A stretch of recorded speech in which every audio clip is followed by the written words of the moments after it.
सबसे पहले countdown 89 days to go. जी हां, 89 डेज रह गए हैं फील्ड मार्शल आसिम मुनीर की रिटायरमेंट और नए आर्मी चीफ के आने में। अब चलते हैं जरा दूसरी खबरों की तरफ और सबसे पहले इस्लामाबाद की मौजूदा सूरत हाल, जहां पर इस वक्त सड़कें दरियाओं का मंजर पेश कर रही हैं। ऐसा लग रहा है कि इस्लामाबाद कोई साहिली इलाका है और सुनामी आ गया हो। हर तरफ पानी ही पानी है, गाड़ियां डूब चुकी हैं और यह सब कुछ कोई घंटों में नहीं हुआ, बल्कि यकायक चंद मिनट में बारिश ने ऐसी जलथल की है, इतना ज़्यादा पानी किया है, इतना तूफान है कि इस्लामाबाद का मंजर ही और है। क्लाउड बस्ट हुआ है या खुदा ना खास्ता और कुछ हुआ है या हमें तो नहीं पता, लेकिन जो वीडियो सामने आ रही हैं, और ये तकरीबन शाम 8 बजे का वक्त है, 8 बजे से थोड़ा पहले थोड़ा बाद, जब इतनी ज़्यादा बारिश हुई है कि पूरा इस्लामाबाद जो है वो एक दरिया का मंजर जो है वो पेश कर रहा है और हर तरफ पानी ही पानी है, तबाही हुई है, दरख्त गिरे हैं, गाड़ियों के ऊपर गिरे हैं। जाहिर है अभी जो हतमी नुकसानात हैं इसका तो थोड़ी देर तक पता चलेगा, लेकिन बहुत शदीद ये सारे मामलात जो मौसमी आफात हैं वो आपके सामने हैं। इमरान खान ने इस पर बार बार हुकूमत में आने से पहले भी वो बार बार बात कर रहे थे। कम से कम आप सबको ये याद है, वैसे तो वो बहुत शुरू से बात कर रहे हैं, लेकिन अमली इकदामात उन्होंने 2013 में जब सबसे पहले उन्हें खैबर पख्तूनख्वा में हुकूमत मिली थी, तो हुकूमत मिलते ही जो सबसे पहला काम किया था वो बिलियन ट्री सुनामी, आपको याद होगा, दरख्त लगाने पर, माहौलियाती इन तब्दीलियों के खिलाफ हम क्या इंतजाम कर सकते हैं इसके ऊपर वो जोर देते थे। जाहिर है डैम बनाने पर, दूसरी तमाम चीज़ों पर उनका जोर था, लेकिन जब वो आज से 12 साल पहले हमें इस चीज़ की वार्निंग दे रहे थे कि ये सब कुछ होने वाला है, हमें तैयारी करनी पड़ेगी, बार बार कहते थे कि अपने शहरों को हमने कंक्रीट बना दिया, दरख्त काट दिए हैं और इससे बहुत सख्त माहौलियाती तब्दीलियां आएंगी। लेकिन उस वक्त ये पाए खेद खाने वाले हमारे जो लीडर थे ये मजाक उड़ाते थे उनका। ये जो नून लीग और जरदारी टोला है ये इमरान खान का मजाक उड़ाते थे, बिलियन ट्री सुनामी का मजाक उड़ाते थे और दरख्त लगाना कोई ऐप समझते थे। आज ये अपने मुंह से कह रहे हैं हमने डैम भी बनाने हैं, बल्कि अब तो इनके वजीर झूठे हल्फ दे रहे हैं टेलीविजन पर आकर कि दरख्त लगाने का इनिशिएटिव हमारा अपना था। हालांकि वो पूरी दुनिया जानती है कि वो इनिशिएटिव किसका था, लेकिन अब इस्लामाबाद में ये जो बारिश हुई है, ये जितना पानी है, जाहिर है यहाँ तो ये नुकसान और तबाही मचा रहा है, इसके बाद इसने नीचे जाना है। नीचे पहले ही सैलाब है और इस्लामाबाद ऊंचाई पे है कंपेयर टू, आप अगर बात करेंगे पंजाब के इलाकों की, तो जब ये पानी नीचे जाएगा, पहले ही वहाँ पानी पानी है, तो ये मजीद तबाही के अंदर इजाफा होगा। और अगर इस्लामाबाद में ये बारिश हुई है तो आप खुद अंदाज़ा लगा सकते हैं कि इससे ऊपर, ये तो अभी क्योंकि अभी की तलात है, ऊपर कितनी पहाड़ों में बारिश हुई होगी। तो अल्लाह हमें माफ़ करे, ये जो मुख्तलिफ कुदरती आफात हैं ये रुकने का नाम नहीं ले रही। आखिरकार हमारे DG NDMA भी जागे हैं, उनकी खबर आपके सामने रखते हैं कि अब वो क्या कर रहे हैं। अब वो कुछ ज़्यादा ही जाग गए हैं, कोई पैसिफायर दे उन्हें थोड़ा सा चुप करवाए, क्योंकि वो लोगों को अब डराना शुरू हो गए हैं, तो उसकी तरफ भी आते हैं। लेकिन पहले अफगानिस्तान की सूरत हाल रख लें, हमारा जाहिर है बरादर मुल्क है और वहाँ पर भी सूरत हाल बहुत ही गंभीर है। जलज़ला आया बहुत सख्त, ये जलालाबाद के करीब ये जलज़ला आया है और वहाँ पर 810 अफराद जो हैं वो शहीद हो गए हैं अभी तक और 2500 से ज़्यादा ज़ख्मी हो चुके हैं। 810 जल्जले की जो रेक्टर स्केल पर शिद्दत थी वो तो इतनी नज़र नहीं आती, लेकिन आई डोंट नो कि वो क्यों इतना ख़तरनाक जल्जला आया कि बस्तियों की बस्तियां उजड़ गई हैं, गांव के गांव मस्मार हो गए हैं। और अभी तक ये जो इनिशियल इन्फॉर्मेशन है वो जाहिर है अभी 24 घंटे भी नहीं हुए सारी बात को, तो वहाँ पर 800 से ज़्यादा अफराद जो हैं उनके शहीद होने की खबर है। अल्लाह वहाँ भी लोगों के हाल पर रहम करे, उनके लवाहिकीन को सब्र दे और जो ज़ख्मी हैं उनके लिए आसानी फरमाए। ये वहाँ पर जो उनकी हुकूमत है अफ़गानिस्तान की, उनके तर्जमान ज़बीउल्लाह मुजाहिद, उन्होंने ये मीडिया से शेयर किए हैं नंबर्स और पूरा इंटरनेशनल मीडिया इसे कवर कर रहा है जो अफगानिस्तान के अंदर इस वक्त जल्जले से तबाहकारियां हैं। तो एक तरफ पाकिस्तान के अंदर सैलाब से तबाहकारियां हैं तो दूसरी तरफ अफगानिस्तान में जल्जले से तबाहकारियां हो रही हैं। अब आगे चलते हैं ज़रा, ये तो हो गया। अब एक वीडियो वायरल हुई है, हमने अपने पिछले पंजाबी व्लॉग में उसे कवर किया था, अब ज़रा आपके सामने रख देते हैं क्योंकि उर्दू व्लॉग में नहीं बात कर सके थे। उस पर एक बैनर लगता हुआ पूरी दुनिया वो वीडियो देख चुकी है तो मामूली सी वीडियो, लेकिन कई दफ़ा बहुत मामूली वाक़यात जो हैं वो कौमों की तारीख को बदल देते हैं। जी हाँ, पाकिस्तानी फ़ौज के एहलकार जो हैं वो मरियम नवाज़ की तशहीर कर रहे हैं, मरियम नवाज़ के बैनर लगा रहे हैं। ये आप वीडियो में देख सकते हैं कि उन बेचारों को अब मरियम नवाज़ की तस्वीर वाले बैनर लगाने के लिए अहकामात दिए गए हैं। अहकामात कहाँ से आए हैं वो मुझे आपको बताने की ज़रूरत नहीं है, आप सबको पता है कि मिलिट्री में अहकामात किसके चलते हैं और क्या कोई और हुक्म दे सकता है या नहीं दे सकता। बहरहाल अब ये फ़ौजी जवान जो सिर्फ पाकिस्तान का परचम या अपनी पाकिस्तानी फ़ौज के साथ ही रहते थे क्योंकि कंट्रोवर्शियल नहीं होना था, ऐसा नहीं है कि पाकिस्तानी फ़ौज के अंदर जो है वो ऐसे मामलात नहीं होते थे। मैंने पहले भी इस पर बात की हुई है कि अंदर यही मामलात होते थे। यही जो जवान हैं ये कुर्बानी के बकरे भी अफसरों के लेके आते हैं, ये उनके बर्तन भी सप्लाई करते हैं, ये उनके सारे काम करते हैं, लेकिन वो फ़ौज के अंदर होता था। फ़ौज के बाहर उसे पॉलिटिक्स से दूर रखने के लिए सियासी जमातों की तशहीर में फ़ौज इस्तेमाल नहीं होती थी। लेकिन क्या ये पहली दफ़ा हुआ है? नहीं, ऐसा नहीं है। तारिक मतीन बता रहे हैं कि उन्होंने अपनी आंखों से कराची में, तारिक मतीन सहाफ़ी हैं, मारूफ सहाफ़ी हैं कराची से, वो बता रहे हैं कि जब मुस्तफ़ा कमाल को कराची वापस लाया गया था तो तब भी उन्होंने फ़ौजी एहलकारों को मुस्तफ़ा कमाल की पार्टी के जो हैं वो बैनर लगाते हुए, उनके बैनर लगाते हुए शेल पेट्रोल पंप के पास उन्होंने कराची में देखा था। ये तारिक मतीन साहब का कहना है। तो बहुत सारी चीज़ें, जैसे हम 26 नवंबर को कहते हैं कि पहली दफ़ा अपने लोगों के ऊपर गोली चली, ऐसा नहीं है। हमने मशरक़ी पाकिस्तान में अपने लोगों को मारा था, गोली भी चलाई थी, सब कुछ किया था। तो बहुत कुछ, क्योंकि हमें तारीख मुताला पाकिस्तान में हमारी मर्जी की पढ़ाई गई है कि ये पहली दफ़ा हो रहा है, तो पहली दफ़ा नहीं हो रहा। हो सकता है अब अगर हम तारीख उठाएं तो हमारे फौजी एहलकार जो हैं वो पहले भी जिस जमात को सपोर्ट करते हों, वो भले अयूब का ज़माना हो, उस वक्त तो इलेक्शन ही खुद लड़ रहे थे अयूब खान आपके सामने, तो कैसे हो सकता है उसमें मिलिट्री के जो एहलकार हों उन्होंने बैनर ना लगाए हों। फिर जो ज़िया-उल हक़ साहब ने किया, जो मुशर्रफ साहब ने किया, तो ये तमाम चीज़ें आपके सामने हैं। हमें बस ऐसे लगता है कुछ चीज़ों में हमने अपनी आंखों पर पट्टी बांध रखी होती है, हम उन चीज़ों को रिकग्नाइज़ नहीं करते। लेकिन मियाँ शरीफ जो मरीम नवाज़ के दादा थे, ये उनका ख्वाब था कि पंजाब पुलिस बनाना है पाकिस्तान आर्मी को, और अब अगली चीज़ों में तो बाद में नज़र आएगा क्या हुआ। लेकिन कम अज़ कम जिस तरीके से पंजाब पुलिस से बैनर्स और तशहीर करवाई जाती है, उस तरीके से उनकी जो पोती हैं वो कामयाब हो गई हैं ये करने में। मियाँ शरीफ साहब ये काम मर्सिडीज़ से करवाना चाहते थे, उन्होंने एक माजरत BMW से, उन्होंने एक BMW गाड़ी जो है वो एक उस वक्त के आर्मी चीफ को भिजवाई थी, लेकिन वो तो काम नाकाम हो गया। उस वक्त के आर्मी चीफ ने ये सब कुछ करने से इनकार कर दिया। लेकिन आज उन्हीं की पोती ने BMW के बगैर कोई और, मुझे नहीं पता अब कौन सी चीज़ होगी जिससे उन्होंने इस चीज़ को कामयाब बनाया है। ज़रूर कोई चीज़ ज़्यादा एडवांस होगी BMW से, ज़रूर कोई ऐसी चीज़ होगी जो ज़्यादा, मैं ये कहूँगा, स्पीड दिखाती होगी, ज़रूर कोई ऐसी चीज़ होगी जिसमें ज़्यादा एनर्जी होगी, ज़्यादा ताकत होगी, ज़रूर ऐसी चीज़ होगी कि जैसे BMW चलाकर किसी को कंफर्ट फील होती है, राहत फील होती है, तो ज़रूर कोई ऐसी और चीज़ होगी जिसमें उससे भी ज़्यादा राहत किसी को फील होती होगी। तो जो मियाँ शरीफ साहब BMW से ना कर सके, इनके दादा मरहूम अल्लाह उनकी जन्नत में मग़फ़िरत करे, वो पोती ने BMW के अलावा, मुझे नहीं पता कौन सी W है, कौन सी B है, कौन सा M है, मतलब कि कौन सी वो प्रोडक्ट है जिसकी वजह से आज हमारी फ़ौज इस हद तक पहुँच गई है कि वो इनके बैनर लगाती फिर रही है। अब अगले दिनों में आपको पता चलेगा कि फ़लाने वज़ीर के कहने पर फ़लाना कोर कमांडर लग गया है। अब आपको तो हंसी आएगी इन बातों की फ़िलहाल, लेकिन जब डिटीरिएशन होती है तो फिर ऐसे ही होती है। आपको आने वाले वक्त में पता चल जाएगा कि शरीफ ख़ानदान ने फ़लाँ कोर कमांडर से नाराज़ हुए क्योंकि पहुँचने पर प्रोटोकॉल नहीं दिया, तो उसकी भी तब्दीली होगी। बहरहाल ये लाहौर के कोर कमांडर के बारे में ये पहले इन्फॉर्मेशन मीडिया में आई थी कि बीबी मरियम की उनके साथ नहीं बनी, जो तब्दील हो गए थे। अभी जो है ये 3-4 कोर कमांडर तब्दील हुए हैं पिछले 3 साल में। इतने ज़्यादा कोर कमांडर तब्दील होते नहीं होते, 3 साल का टर्नओवर होता है कम अज़ कम। तो जो लाहौर के कोर कमांडर थे उनके बारे में यही था कि मरियम साहबा को पसंद नहीं आए थे तो वो तब्दील कर दिए गए थे। तो पंजाब पुलिस बनने की तरफ बहुत तेज़ी से सफ़र जो है वो गामज़न है पाकिस्तानी इस वक्त मिलिट्री के इंस्टीट्यूशन का। बदकिस्मती है कौम की, लेकिन बहरहाल बदकिस्मती ये कि पंजाब पुलिस को भी ऐसा नहीं होना चाहिए, वो भी हमारा इदारा है, लेकिन वो 80 की दहाई से इन्होंने अपने लोग वहाँ भर्ती करवाए और उनसे फिर सियासी फैसले करवाए, और आज मामला कहाँ पहुँच गए हैं वो आपके सामने है। लेकिन अब जिस तरीके से हम पंजाब पुलिस को कहते हैं वो पैसे में पड़े हुए हैं, कब्ज़ा माफिया के साथ मिले हुए हैं, रियल्टर्स के साथ मिले हुए हैं, तो अब ऊपर भी तो मामला वैसे ही हैं। आप देख लीजिए कि तमाम की तमाम चीज़ें वही हैं, प्रॉपर्टी भी वही है, इलेक्शन लूटना भी वही है, अदलिया के ऊपर कंट्रोल करना भी वही है, बल्कि ज़्यादा बुरे हालात हैं। तो पंजाब पुलिस को तो देर लगी होगी डिटीरिएशन में, जो ऊपर मामला चल रहे हैं खुदा ना खास्ता वहाँ तो देर भी नहीं लगनी। तो एक तरफ लोग ये बैनर बनता हुआ देख रहे हैं, दूसरी तरफ एयरफोर्स का जहाज़ देख रहे हैं जिसको मरियम साहबा ऐसे इस्तेमाल करती हैं जैसे कोई ज़ाती उनके पास टैक्सी हो, मतलब कि कोई गहराई नहीं है जिस पर हम रुक पाएंगे, नीचे से नीचे जा रहे हैं। अच्छा जी, हुकूमत ने घटियापन की इंतहा कर दी। रोज़ हम समझते हैं इससे नीचे नहीं गिर सकते, लेकिन ये रोज़ उससे नीचे गिर के हमें दिखाते हैं। अब हुकूमत ने बाकायदा नोटिफिकेशन जारी कर दिया है कि कोई प्राइवेट आदमी, कोई प्राइवेट पर्सनैलिटी, शख्सियत, लोग, ग्रुप, मोहल्ला, कोई लोग भी मिलके मुतासिरीन को खाना नहीं दे सकते।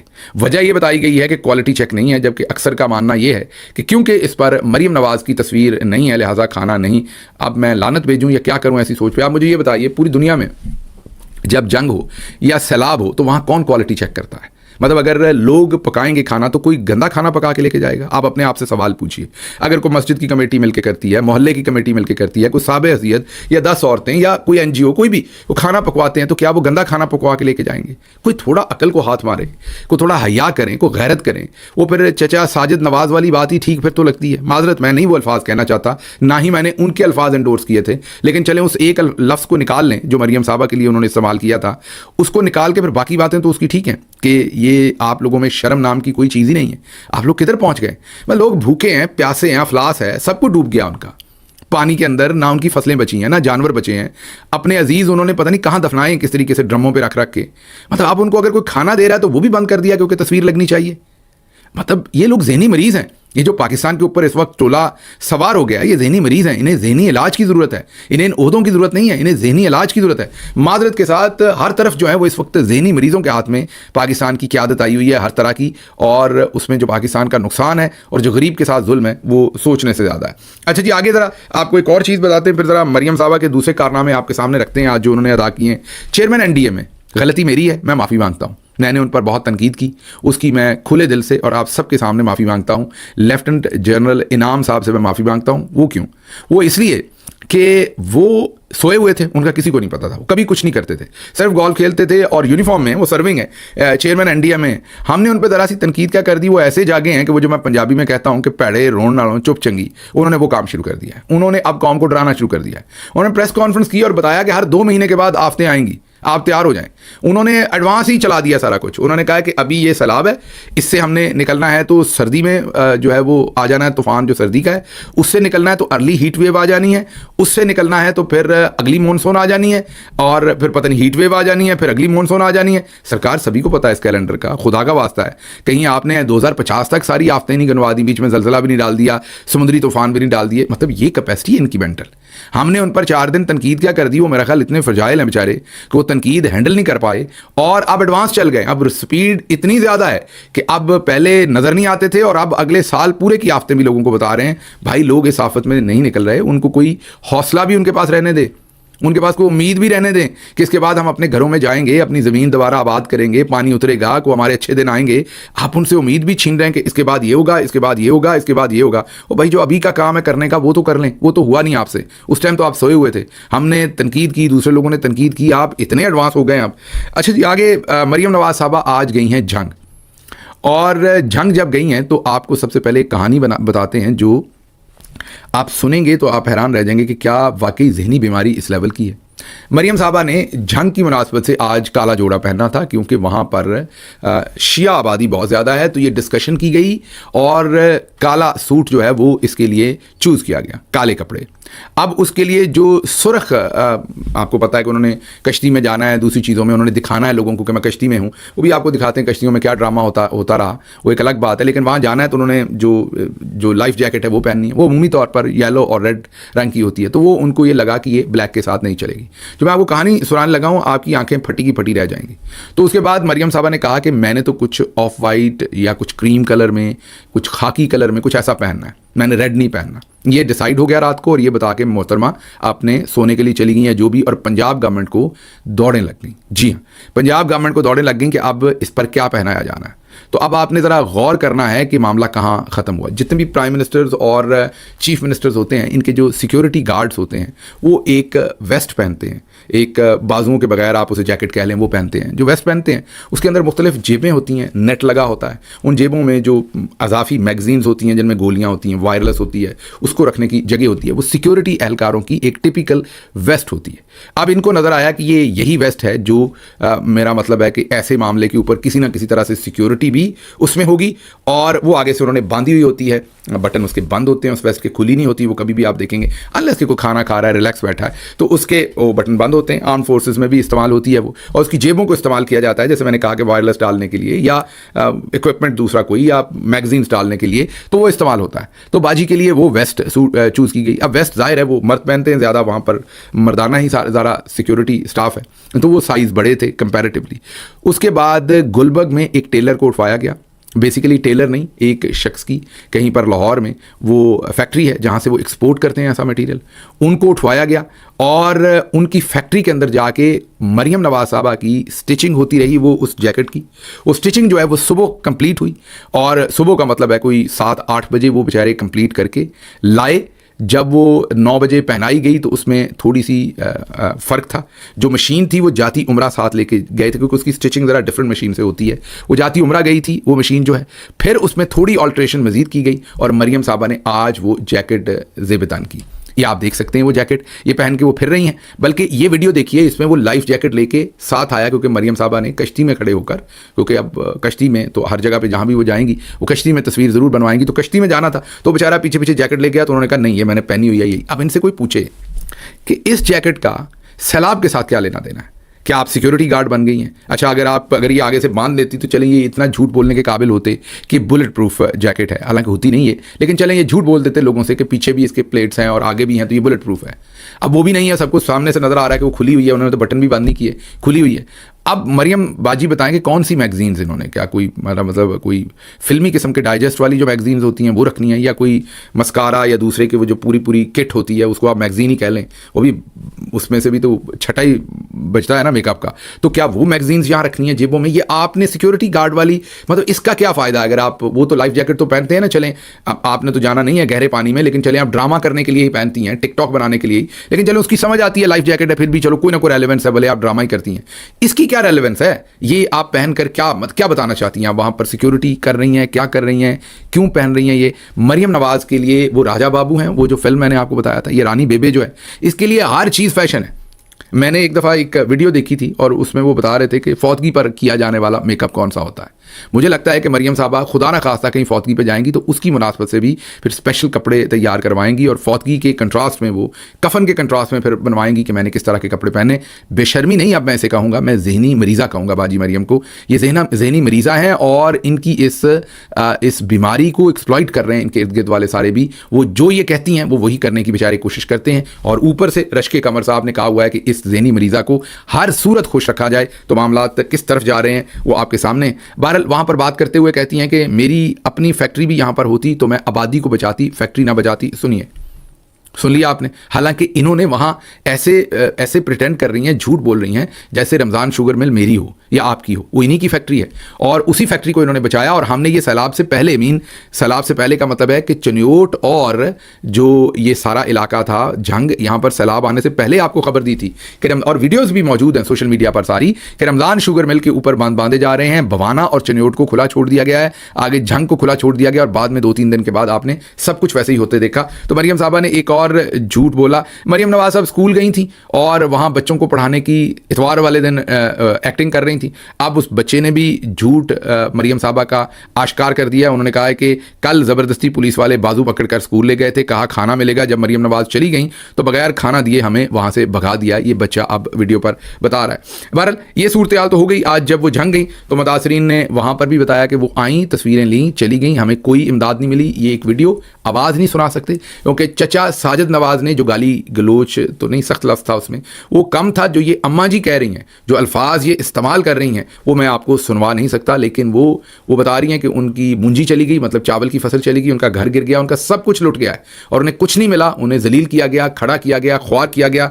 और जो कुछ वो मरियम नवाज साहबा को इसमें तोहफे भेज रही हैं वो बस खुदा की पनाह है, मैं आपको सुनवा नहीं सकता, वरना ज़रूर सुनवाता। लेकिन जंग में भी जो कैंप था उसमें इन्होंने अपने लोगों को रसाई दी। सिर्फ 4 डिफरेंट फॉर्मेट की वीडियोस बनती हैं, फेसबुक के लिए अलग, इंस्टाग्राम के लिए अलग, ट्विटर के लिए अलग, दूसरे मीडिया के लिए अलग। तो ये तमाम इन्होंने जो 4-5 डिफरेंट टीमें होती हैं मीडिया की, वो साथ होती हैं और पूरी की पूरी एक फिल्म हो रही है। कॉस्ट्यूम रात को बनते हैं, जैसे मैंने जैकेट की आपको बात कही, मेकअप कपड़े सिलेक्ट होते हैं, अटायर सिलेक्ट होता है और उसके साथ बाजी वहाँ पर जाती हैं। ये एक फिल्मी एक्ट्रेस है और ये पूरा सब कुछ स्टेज है। लेकिन बदकिस्मती ये कि सैलाब असल है, ये लोग असल हैं, ये अमवात जो हो रही हैं वो असल है, ये जो भूख और अफलास है वो असल है, लोगों की जो सफरिंग है वो असल है, और जो हमारे फौजी जवान बैनर लगा रहे हैं वो असल हैं, जो एयरफोर्स का जहाज़ है वो असल है। लेकिन बाजी मरियम के लिए सब ड्रामा है और उनके लिए सब फन है। लेकिन जो इस पूरी फिल्म के प्रोड्यूसर हैं उन्होंने पूरी कौम को, मैं यही कहूँगा, घोड़े पर बिठा दिया है और घोड़ा दड़ चल रहा है और कौम को समझ नहीं कि इस घोड़े के ऊपर से कौम कैसे, इस